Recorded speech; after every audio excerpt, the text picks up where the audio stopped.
Hi hello ಎಲ್ರಿಗೂ ನಮಸ್ಕಾರ, welcome back to me. ಇವತ್ತಿನ ವ್ಲಾಗ್ ಏನಪ್ಪ ಅಂದರೆ ನಮ್ಮ ಮನೇಲಿ ತೋಟದ ದೇವ್ರ ಮಾಡ್ತಾಯಿದ್ರು, ಅಂದರೆ ಮುನಿಯಪ್ಪ. ನಾವು ಸ್ವೀಟ್ ಮುನಿಯಪ್ಪನ ಮಾಡೋದು. ಬೆಳಗ್ಗೆ ಚಪ್ರ ಹಾಕೋದಕ್ಕೆ ಹೋಗಿದ್ದೆ, ನಾನು ಸ್ನಾನ ಮುಗಿಸ್ಕೊಂಡು ಇವಾಗ ಹೋಗ್ತಾ ಇದ್ದೆ. ಅಷ್ಟರಲ್ಲಿ ನಮ್ಮ ಮನೇಲಿ ಅಡುಗೆ ಎಲ್ಲ ರೆಡಿ ಮಾಡ್ಕೊಂಡಿದ್ರು. ನಾನು ಒಲೆ ಹಾಕೋದು ಅಥವಾ ಒಲೆ ಹಚ್ಚಿರೋದನ್ನೆಲ್ಲ ಕ್ಲಿಪ್ಪಿಂಗ್ಸ್ನ ತೊಗೊಂಡು ಬಂದಿದ್ದೀನಿ, ಮುಂದೆ ತೋರಿಸ್ತಾ ಹೋಗ್ತೀನಿ. ನಾನು ಮತ್ತು ಲಿಶಾ ಮನೇಲೇ ಇದ್ವಿ. ಲಿಶಾಗೆ ಅಲ್ಲಿ ಸ್ವಲ್ಪ ಅಲ್ಲಿ ನಿದ್ದೆ ಮಾಡ್ತಿದ್ಲು ಅಂತ ಅವಳು ಮನೇಲೇ ಇದ್ಲು. ನಾನು ಸ್ನಾನ ಮುಗಿಸ್ಕೊಂಡು ನಮ್ಮಪ್ಪನೂ ಮನೇಲೇ ಇದ್ದರು, ಅದಕ್ಕೆ ನಾನು ಹೊರಟೆ.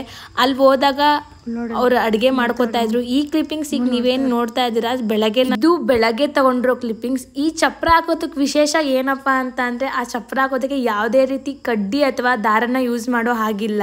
ನಾವು ಇದನ್ನ ಪೂರ ಗರಿಲೇ ಮಾಡಿದ್ದು, ಒಂದು ಕಡ್ಡಿನೂ ಯೂಸ್ ಮಾಡಿಲ್ಲ.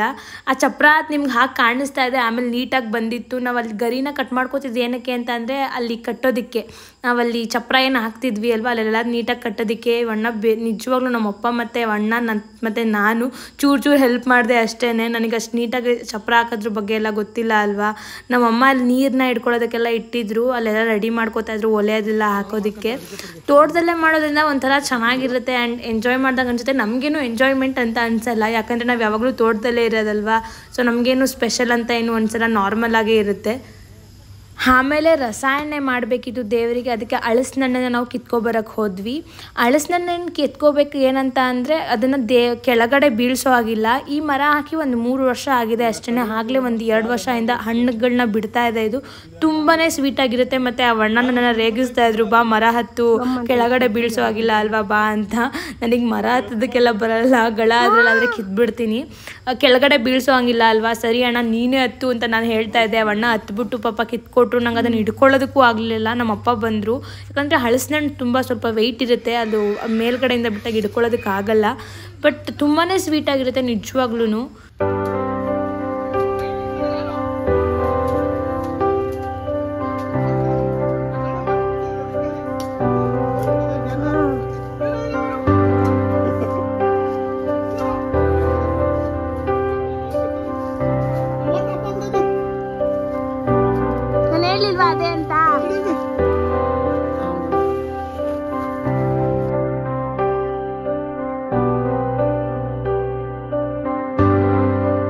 ಆಮೇಲೆ ನಾವು ಅಡುಗೆ ಮಾಡೋದಕ್ಕೆ ಅಂತ ಹೇಳ್ಬಿಟ್ಟು ಒಲೆ ಎಲ್ಲ ಹಾಕೋತಾ ಇದ್ವಿ. ಒಲೆ ಹಾಕಿದ್ಮೇಲೆ ಪೂಜೆ ಮಾಡಲೇಬೇಕಲ್ವ, ದೇವ್ರ ಕಾರ್ಯ ಆಗಿರೋದ್ರಿಂದ ಫಸ್ಟ್ ಪೂಜೆ ಮಾಡಿಬಿಟ್ಟು ಎಲ್ಲ ಕೆಲಸನೂ ಮಾಡಬೇಕು. ಅದಕ್ಕೆ ಎಲ್ಲ ಪೂಜೆ ಎಲ್ಲ ಮುಗಿಸಿ ಅದನ್ನು ಹಚ್ಚಿ ಸ್ವಲ್ಪ ಹೊತ್ತು ಬಿಟ್ಟು ಆಮೇಲೆ ಅಡುಗೆ ಮಾಡೋದಕ್ಕಂತ ಬಂದರು ನಮ್ಮಕ್ಕ. ನನಗೆ ಅಡುಗೆ ಕೆಲಸ ಎಲ್ಲ ಅಷ್ಟು ನೀಟಾಗಿ ಮಾಡೋಕ್ಕೆ ಬರಲ್ಲ, ಅದಕ್ಕೆ ನಾನು ತೋಟದಲ್ಲಿ ಅಡುಗೆ ಮಾಡೋದೇ ಒಂಥರ ಸ್ಪೆಷಲ್ ಅನ್ನಿಸ್ತಾ ಇರುತ್ತೆ. ಯಾಕಂದರೆ ನಾವು ಒಳಗಡೆ ಅಡುಗೆ ಮನೇಲಿ ಅಡುಗೆ ಮಾಡೋದಕ್ಕೂ ಈಚೆಗಡೆ ಒಲೆಯಲ್ಲಿ ಬಂದು ಅಡುಗೆ ಮಾಡೋಕ್ಕೂ ತುಂಬಾ ಡಿಫ್ರೆನ್ಸ್ ಇರುತ್ತೆ.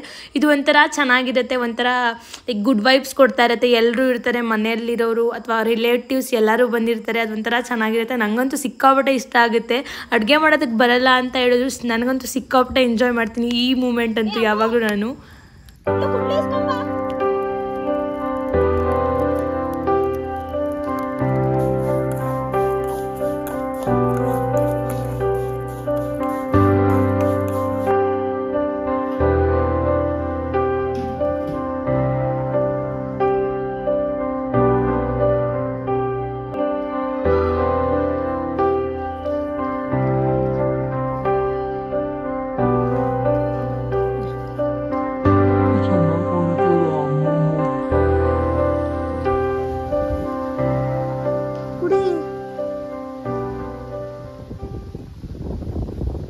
ಇಲ್ಲಿ ನಮ್ಮಮ್ಮ ಪೂಜೆಗೆ ರೆಡಿ ಮಾಡ್ಕೋತಾ ಇದ್ರು.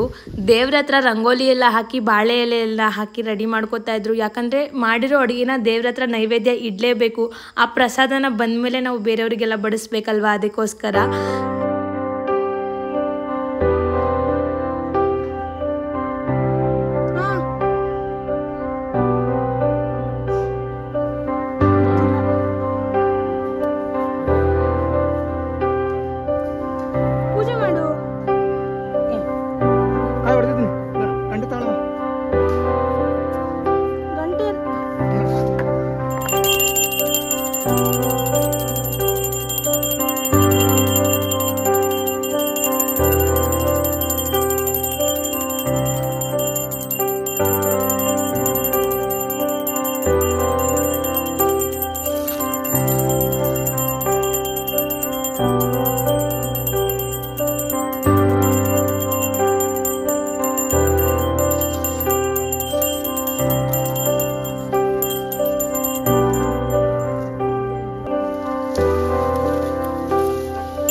ಫಸ್ಟ್ ಅಪ್ಪ ಪೂಜೆ ಮುಗಿಸಿದ್ರು, ಆಮೇಲೆ ನಾವೆಲ್ಲ ಪೂಜೆ ಮುಗಿಸ್ಕೊಂಡು ಪ್ರಸಾದನ ಬಡಿಸೋದಕ್ಕಂತ ಬಂದ್ವಿ. ನಾನು ಆ ವಿಡಿಯೋ ಕ್ಲಿಪ್ಪಿಂಗ್ಸ್ನ ತೊಗೊಳ್ಳೋದೇ ಮರ್ತೋದೆ, ಯಾಕಂದರೆ ಅಲ್ಲಿ ಊಟ ಬಡಿಸೋದಕ್ಕೆ ಸ್ವಲ್ಪ ಬ್ಯುಸಿ ಆಗಿಬಿಟ್ಟಿದೆ. ಅದಕ್ಕೆ ನಾವು ಬೆಳಗ್ಗಿಂದ ಉಪವಾಸ ಇದ್ವಿ, ಬೆಳಗ್ಗೆಯಿಂದ ಏನೂ ತಿಂದಿರಲಿಲ್ಲ, ಎಳ್ನೀರು ನೀರು ಏನೂ ಕುಡ್ದಿರಲಿಲ್ಲ. ಅಲ್ಲಿ ಊಟ ಮಾಡ್ತಿದ್ರೆ ನಂಗೆ ಒಂಥರ ಸ್ವರ್ಗ ಅನ್ನಿಸ್ತಿತ್ತು, ಅಥವಾ ಅಮೃತ ತಿಂದಷ್ಟೇ ಖುಷಿ ಆಗ್ತಾಯಿತ್ತು. ಅದು ತೋಟದಲ್ಲಿ ಕುತ್ಕೊಂಡು ಊಟ ಮಾಡೋದು ಅದೊಂಥರ ಖುಷಿ ಇರುತ್ತಲ್ವ. ಗೈಸ್, ಐ ಹೋಪ್ ಈ ವ್ಲಾಗ್ನೆಲ್ಲ ನೀವು ಎಂಜಾಯ್ ಮಾಡಿದ್ದೀರಾ ಅಂತ. ನಾವೀಗ ಮನೆಗೆ ಹೋಗ್ತಾ ಇದ್ದೀವಿ. ನಮ್ಮಮ್ಮ ಇನ್ನೂ ಸ್ವಲ್ಪ ಹೊತ್ತಿರ್ತೀವಿ. ನಮ್ಮಮ್ಮ ಇನ್ನೂ ಸ್ವಲ್ಪ ಹೊತ್ತಿರ್ತಾರಂತೆ. ಯಾಕೆ ಅಂತ ಅಂದರೆ ಇಲ್ಲಿ ಹಚ್ಚಿರೋ ದೀಪ ಸ್ವಲ್ಪ ಅಂದರೆ ಬೆಳಗ್ಗೆವರೆಗೂ ಉರಿಬೇಕು. ಅದಕ್ಕೇನೆ ತಡೀರಿ ತೋರಿಸ್ತೀನಿ. ಈಗ ಬ್ಯಾಕ್ ಕ್ಯಾಮ್ರಾನ ಆನ್ ಮಾಡ್ಕೋಬೇಕಾಗೋದಿಲ್ಲ, ಅದಕ್ಕೆ ಹಿಂಗೆ ತೋರಿಸ್ಬಿಡ್ತೀನಿ ಆಯಿತಾ. ಅಲ್ಲಿ ಹಚ್ಚಿರೋ ದೀಪ ಬೆಳಗ್ಗೆವರೆಗೂ ಉರಿಬೇಕು, ಅದು ಹಾಗೆ ನೋಡ್ಕೊಳ್ಬೇಕು. ಅದಕ್ಕೆ ನಮ್ಮಮ್ಮ ಇನ್ನೂ ಒಂದು ಸ್ವಲ್ಪ ಹೊತ್ತು ಇರ್ತಾರಂತೆ. ಸೊ ಐ ಹೋಪ್ ನೀವು ಈ ವ್ಲಾಗ್ನೆಲ್ಲ ಎಂಜಾಯ್ ಮಾಡಿದ್ದೀರಾ ಅಂತ.